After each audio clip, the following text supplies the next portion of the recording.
Welcome back, Pokemon trainers. Professor Chaz here, the lab coat's on back order, and we're here with episode number 13 of the Pokemon Blue playthrough.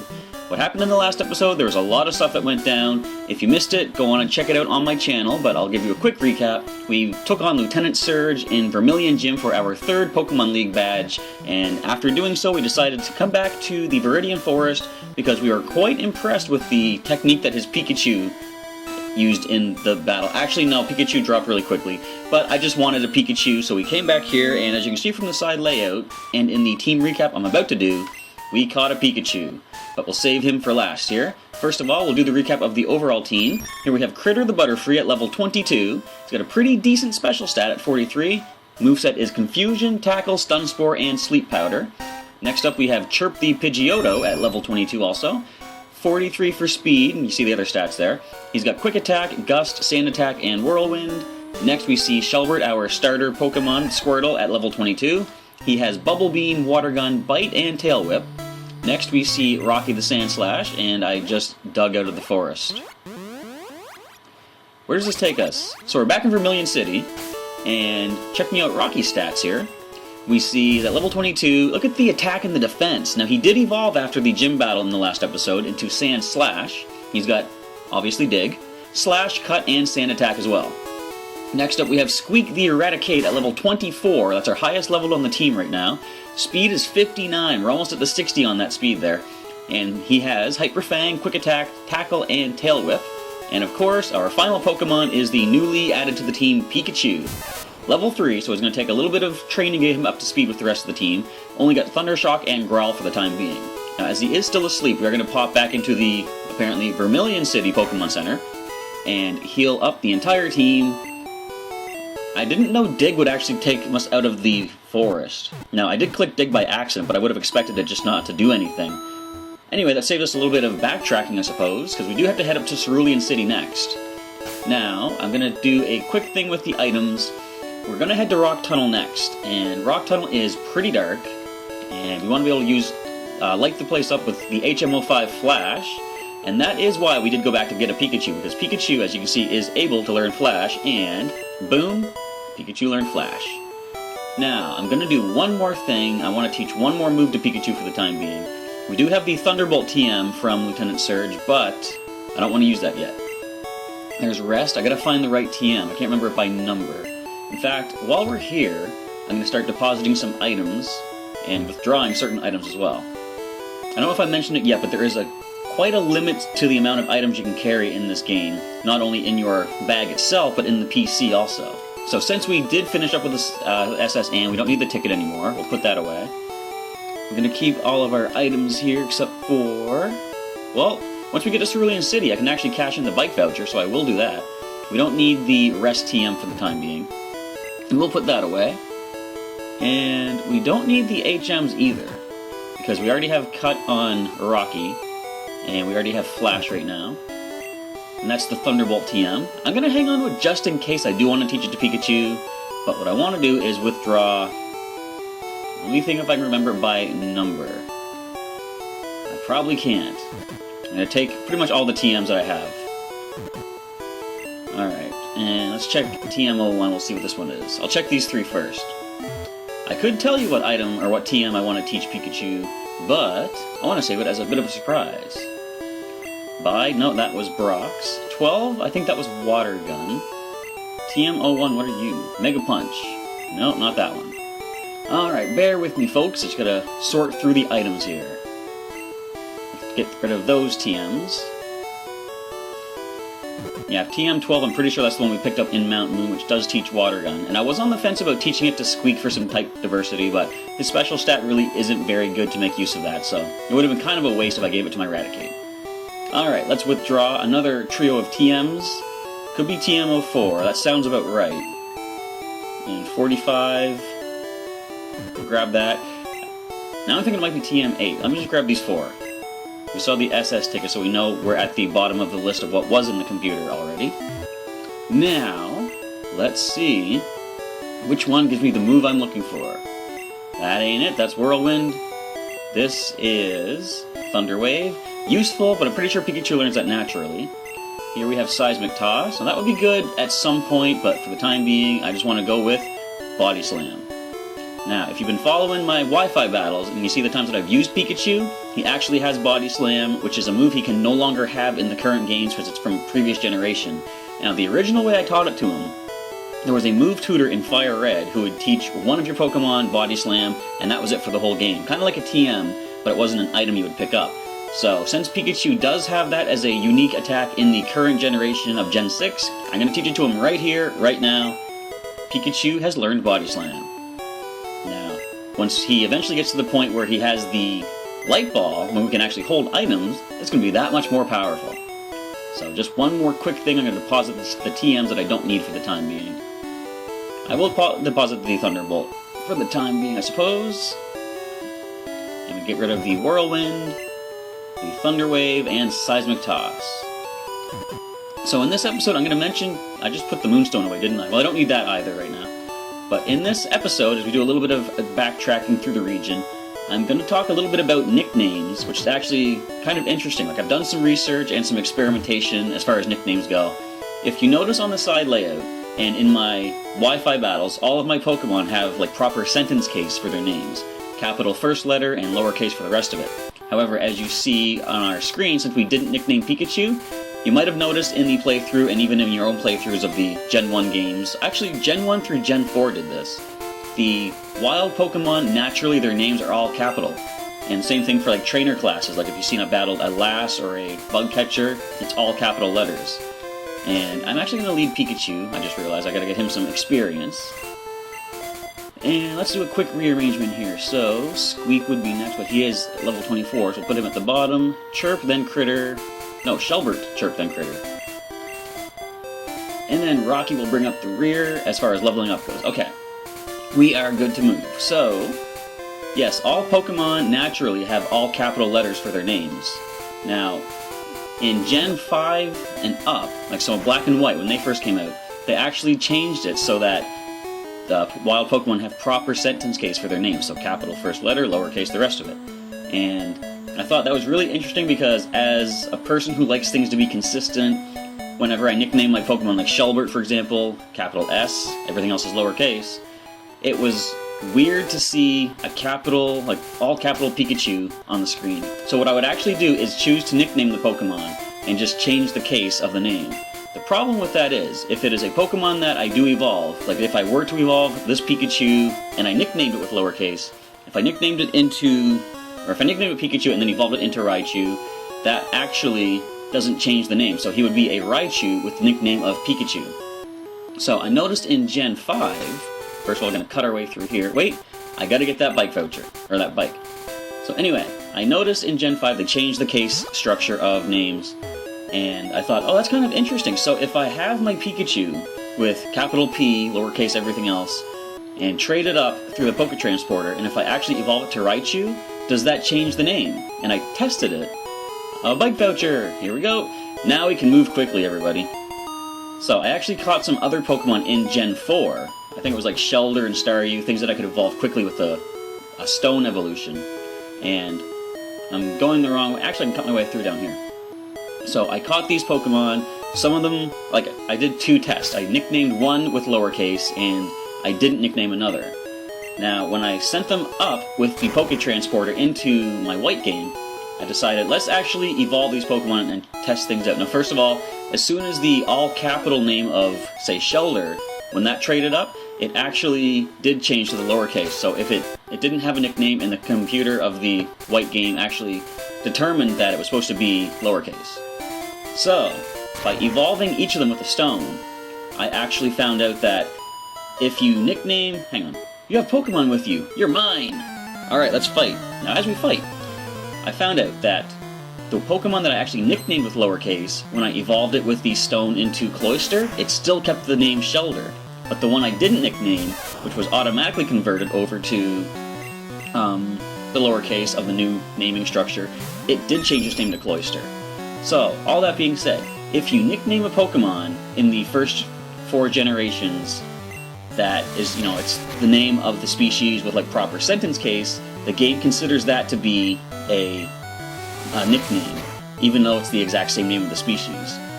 So for that reason, you'll see a number of Pokemon that I have in the current generation of Gen 6 that do not have nicknames, and they will probably never evolve out of the stage that they're in simply because the name won't change. Like, I don't want to have a Raichu in the game. Look at that, we got 2 levels for Pikachu already.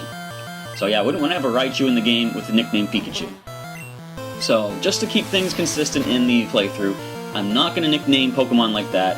For example, I will do a little bit of a spoiler. I do get an Ekans at one point who becomes Arbok, which you might have seen in the Kanto Classic battles. And when I do get that on my team, I'm actually not going to nickname him, just for the sake that when he evolves in this game, I won't have to rename him.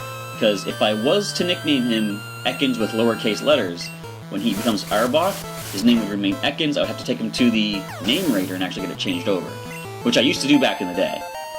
But just to keep things flowing a little bit more quickly, I'm not going to nickname certain Pokemon like that. So it's a little bit messing with OCD, I'm sure. We're going to see many Pokemon with sentence case names and the occasional Pokemon with the all capitals, but it's not that big of a deal, I don't think. I'll get over it, and hopefully you will as well. So we continue to battle the grass-type Pokemon of this trainer. Chirp is poisoned, but it's not doing that much damage to him. I'm sure we're going to win this fight before the poison is in any danger of knocking him out. We did see he gained a level during this fight as well.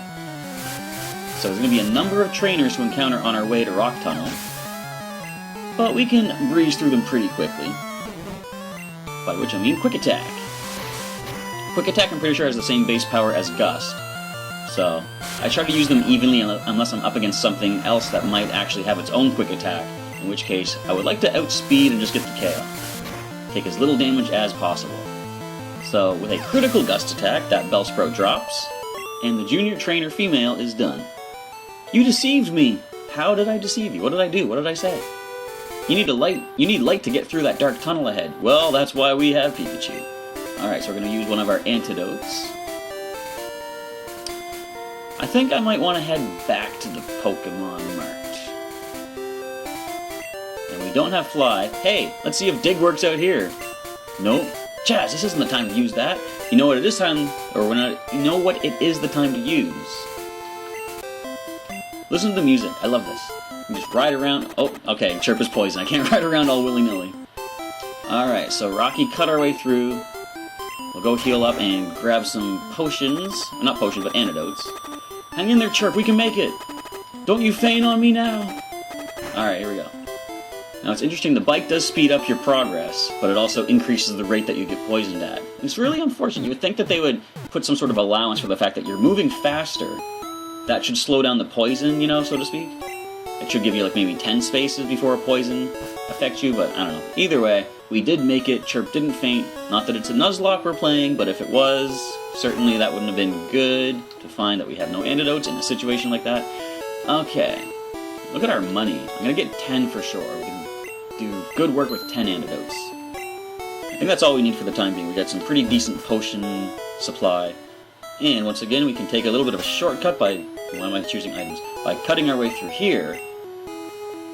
And let's get back on the bike. In fact, what I'm going to do, I'm going to rearrange this a little bit now. In the current games, when you rearrange your bag, it'll move everything else automatically, but here it's just a matter of it replaces the position of the item you're moving. So this is a little slow going, but I want to keep things in order. Bring this to the top. And there we go. We're on the bike. Now, I think the music changes back to the regular music when you go through to a different route. Nope, it doesn't. I think it does in the current generation, but here we keep our nice bike riding music. Awesome. We can still jump ledges with it, and we find TM30, which is going to turn out to be... Survey says... Teleport. Alright. No one... Oh, actually, Critter could learn it. Interesting. It's basically like Dig, but it only works outside. Alright. Wow, great! I was bored, eh? Ah, fellow Canadian, I see. Well, let's see what's going on here.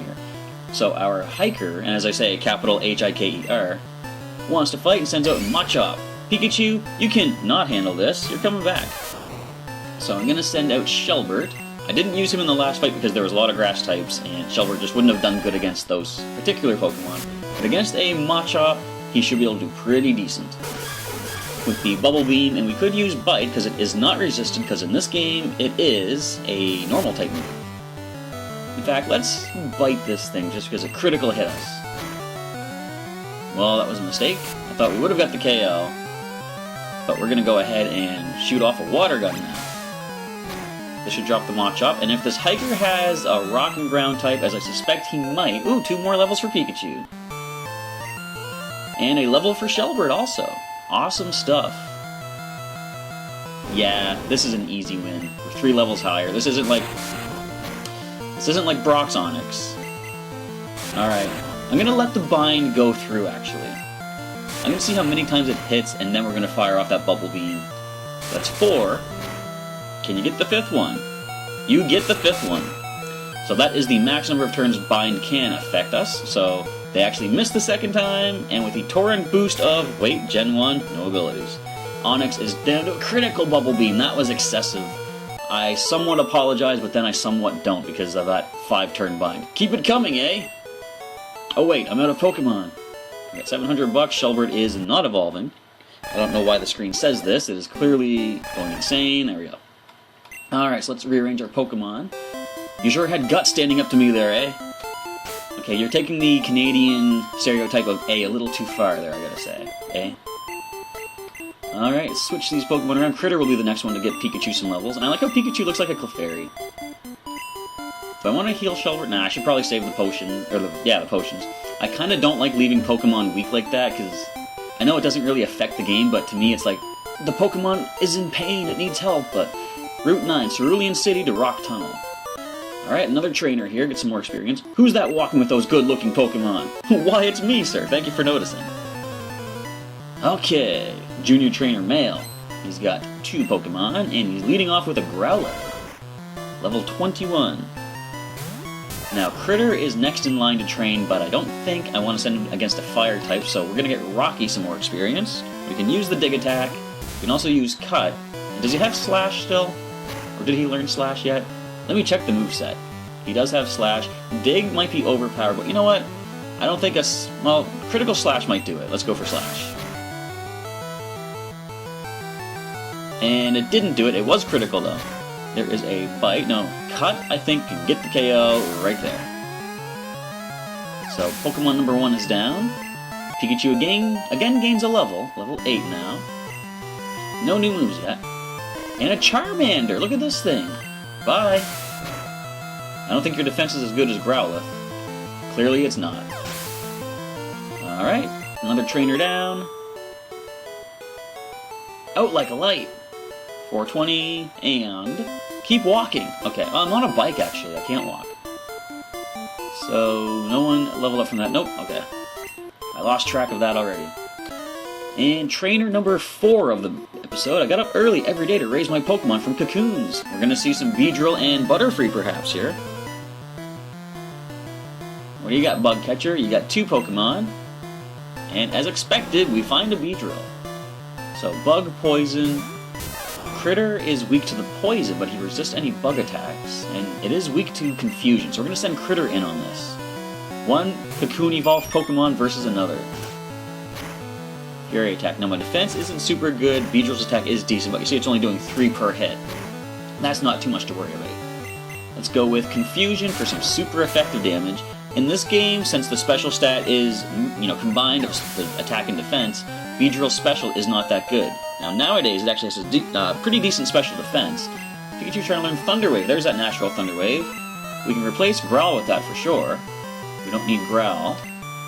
Now we can paralyze anything we see, which could help with capturing some wild Pokemon. Of course, we did have Critter's Sleep Powder as well to help with that. And the final Pokemon is another Beedrill. Okay, I thought we would have seen a Butterfree. However, we will get the Confusion attack, and we did knock out the last time was a critical hit, wasn't it? But they missed the Fury attack. We land another Confusion. Down goes the Beedrill. So our Butterfree took out 2 Beedrill all by himself. What? All caps. What a total waste of time. Don't you say that about Beedrill. Beedrill can be beastly. Just wait till I get the Beedrill out. I have to collect more than bugs to get stronger. Okay, well, you are right about that. So, just some grass up here. There's no items. And I have Wild Encounter, actually. What do we happen to find? A Spearow. Depending on your level, 13, Pikachu's level 9. I'm gonna let Pikachu have a shot at this. Thundershock, let's see what we do. This thing should only have heck right now. It might have Fury Attack, actually, but ooh, critical Thunder Shock. Probably 2 more Thunder Shocks will bring it down. They did just lower our defense, but how much damage will this do? And we get the Paralysis, awesome. Let's try out that Body Slam, Pikachu, why not? Bam! Down goes Spearow, and Pikachu doesn't gain a level from that. The first fight he engages on his own, but oh well. Okay, heading down here, I think this is a dead end, but nope, there's actually stuff up this way. This is a little bit of a maze, and I remember, I didn't actually watch the video itself, but there was a whole Twitch Plays Pokemon thing. Go, my Super Bug Pokemon! And apparently, I think this route is one of the routes that gave them the most trouble, because if you don't know what Twitch Plays Pokemon is, you can look it up. I am not super familiar with it, but the basic idea is multiple people playing this game at the same time, inputting the commands. And it led to a lot of situations where, when they're on areas that have a bunch of ledges, they would accidentally jump down a ledge and have to go all the way back and start over. So as you saw, there's a lot of ledges in this area. So the Caterpie string shots us and slows us down. And actually, they outspeed us now. But we do get the... Ooh, we don't get the KO. Let's tackle it. Now we outspeed that. They must put us into a speed tie. But Pikachu gains 1 more level there at level 10. And Critter does not, but we can get a quick knockout against this Weedle with the Confusion. But it outspeeds us and goes for super effective Poison Sting. Gets the poison. Thankfully we bought those antidotes back in Cerulean City, though. And it actually survived the Confusion. Well, that's alright. We'll just tackle you to finish you up. Yeah, you can Poison Sting. We're at a high enough level we can take that. Tackle drops the Weedle. And the opponent's last Pokemon comes into battle, and it is a Venonat. First time seeing this particular bug poison type. Now, I'm sure some of you might be aware of this, and if you're not, I'll just give you a quick rundown, but there is some belief that originally Venonat was supposed to evolve into Butterfree. And if you look at the faces of both Pokemon, you'll see there is a lot of similarities, like the hands, the feet, and just the eyes, mouth, and antenna. They all look quite similar on both of these Pokemon. To me, I think that might be just a coincidence, but there is some validity to the belief there. My bugs! I got $200 from your bugs. If you don't like bug Pokemon, you bug me! Oh, see what you did there. Alright, let's get an antidote. Cure up Critter's poison. And we see he did level up, so we're going to let Rocky start switch training to help Pikachu out. Critter can move down to the bottom of the list behind Chirp. One moment, there we go. Alright. Back on the road. Ooh, I didn't know you were there. Not that I was going to avoid you, of course. I'm taking Rock Tunnel to go to Lavender. Lavender Town. That's a name I'm familiar with. Alright, so the junior trainer has 4 Pokemon. He's going to lead with a Rattata, level 19. Pikachu, level 10. You're coming back, obviously, and Rocky's going to come in with our 56 defense. What are you going to do to us? Look how much this doesn't do. 6 damage, okay. We're going to slash it up. If we get critical, we should probably drop it. Yes. Now you're seeing here how much I'm getting a critical hit with Rocky the Sandslash, who isn't really that fast either. Slash and every other critical hit move in this game just seems to have so many more criticals than it does nowadays. Look at that, another critical slash. In fact, I remember when I was playing this back on my original Game Boy, you will see, I'm going to use Dig, of course, you will see non-critical slashes about as often as you would see critical hits from other moves. Look at that, a critical Dig now. And Rocky, how fast are you, Rocky? Let's find out. Level up. Your speed is 41. I guess you're not super slow. And we now see attack is higher than defense. And ooh, Sandshrew. Well, this is where Rocky's roots originated from. But with some defense, the Sandshrew does survive the critical slash, and they hit us with a sand attack. Well, I don't think it's going to make a difference because we're about to knock you out. Yes, we are. I was trying to talk it up as if I was about to miss, which is quite possible. Alright, so with a level up for Rocky, can't measure up. I can swap him out. Are you off to Rock Tunnel too? I certainly am. Once we do a quick switch around. Now, whoops, can't cut. Stop choosing the wrong thing. I want to switch Rocky down to the bottom. And I'll show you another something interesting which I forgot about this game. First of all, I'm going to give some regular potions to Shelbert. We do have 19 super potions, but 5 regular. I want to burn through those first. Since Shelbert is the next Pokemon we're going to be switch training with, I want to get him healed up. Alright, so I'm going to show you one quick little thing up here, which is kind of interesting. You see this grass here? I don't know why they did this, but if you want, if your Pokemon are all weak and you don't want to get hit by random encounters, Rocky hacked away with Cut. You can actually cut the grass in this game, which is really cool. I don't think there's any hidden items that you find as a result of this. It's just a neat little thing they put in. But yeah, if you need to cut your way through the grass, you can actually do that, which is pretty nice. So we're almost at Rock Tunnel. I'm going to try to finish up this route a little bit more, just before we end the episode. So here's another trainer battle. Another hiker. I don't think Pikachu's going to do much against these Pokemon, especially not the level that he's currently at. So who do we send in? Well, obviously I said Shelbert was the next one we're going to be training. Squeak is taking a nice rest after his domination-ish in Vermilion Gym. He did a lot of good work at the start until he switched in Rocky to deal with that Raichu. So a Water Gun drops the Geodude. And Pikachu gains a level at level 11 now. He's moving along. Right, so Machop. We're just going to go for the Bubble Beams to get as much damage off as we can.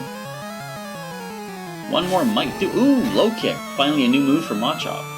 That actually is a fighting type move in this game as opposed to Karate Chop. So Low Kick does gain Stab. And we're just going to bite Machop down. And the final Pokemon is another Geodude. We can easily Water Gun that. So this Hiker was no problem whatsoever. The only downside to the way I play this game, I said in the first episode, I prefer the set style as opposed to shift for battles. And if it was on shift, I could send Pikachu at the start of each fight. What's that? But since it isn't, and I would have to actually send Pikachu in to take a hit and then switch back out in order to switch train him like that. So I don't want to do that, so leveling up is a little bit slower. Haha, kids should be tough. I think there's one last trainer down here I want to deal with. You see, here is the dead end, so we're gonna finish up this trainer. Come on, dude! Well, with fighting words like that, how can I say no? We have another Hiker. And you lead with a Geodude. Shelbert did just level up, so what I'm gonna actually do, since Pikachu cannot fight this one, I don't want to risk a rock move from this thing. I'm gonna send Rocky, who can use Dig, super effective damage on this Geodude. And we see Defense Curl. Well, that's going to be a little annoying, but with all the critical hits Rocky's been getting, we dug at the right time. Geodude learns Self-Destruct at level 21. Alright, next comes Onix. You don't have a defense boost, fortunately, so we can get some decent damage off. That wasn't even a critical! Yes, in this game, Dig actually has 100 power. I think it currently has 80 in the current generations? I'm not sure. Haha, you beat me fair. I kind of lucked out, actually, is what I would say there. Ha! Us hardy guys always laugh. Alright, but with that, I'm going to save the game. We're going to end off this episode. And if you're enjoying the playthrough so far, everybody, feel free to leave me a comment down below. Let me know what you think so far and what you're looking forward to in the future of the Pokémon Blue playthrough. With that, we're going to end off the episode. Thank you for checking out Pokémon Blue today, everybody, and we'll catch you next time.